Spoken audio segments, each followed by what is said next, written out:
In the heart of the countryside, there was a small village named Ravenswood.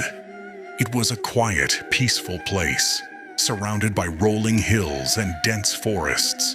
The villagers lived simple lives, farming the land and raising livestock.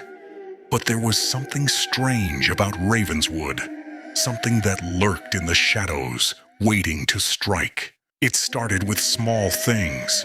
Tools would go missing, and strange noises could be heard in the night.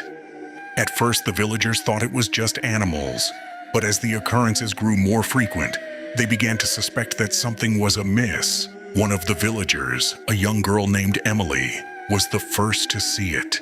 She was out collecting firewood in the forest when she stumbled upon a figure in the distance. It was tall and gaunt, with eyes that glowed like embers.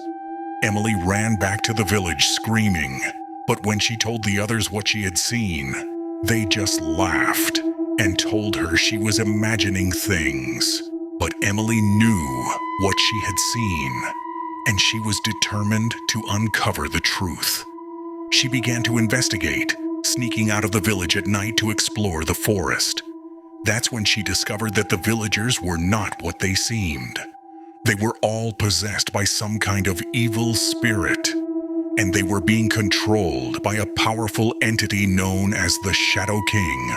The Shadow King was an ancient being, born from the darkness of the forest. It fed on fear and suffering, and it had been manipulating the villagers for years, using them to do its bidding. Emily knew she had to stop it, but she was just one person, and the Shadow King was too powerful.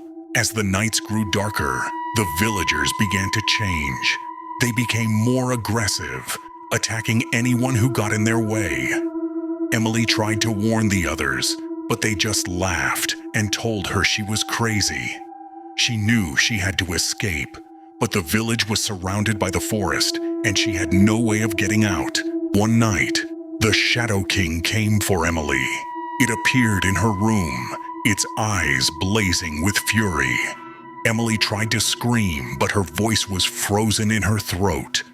The Shadow King reached out and touched her, and everything went black. When Emily woke up, she was in the forest, surrounded by the villagers. They were all dead, their eyes black as coal.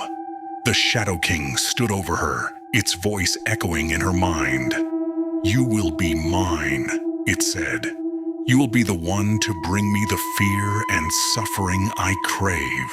Emily knew she had to escape, but it was too late. The Shadow King had already claimed her, and she was doomed to spend eternity trapped in the village, a slave to the evil entity that controlled it all. The end.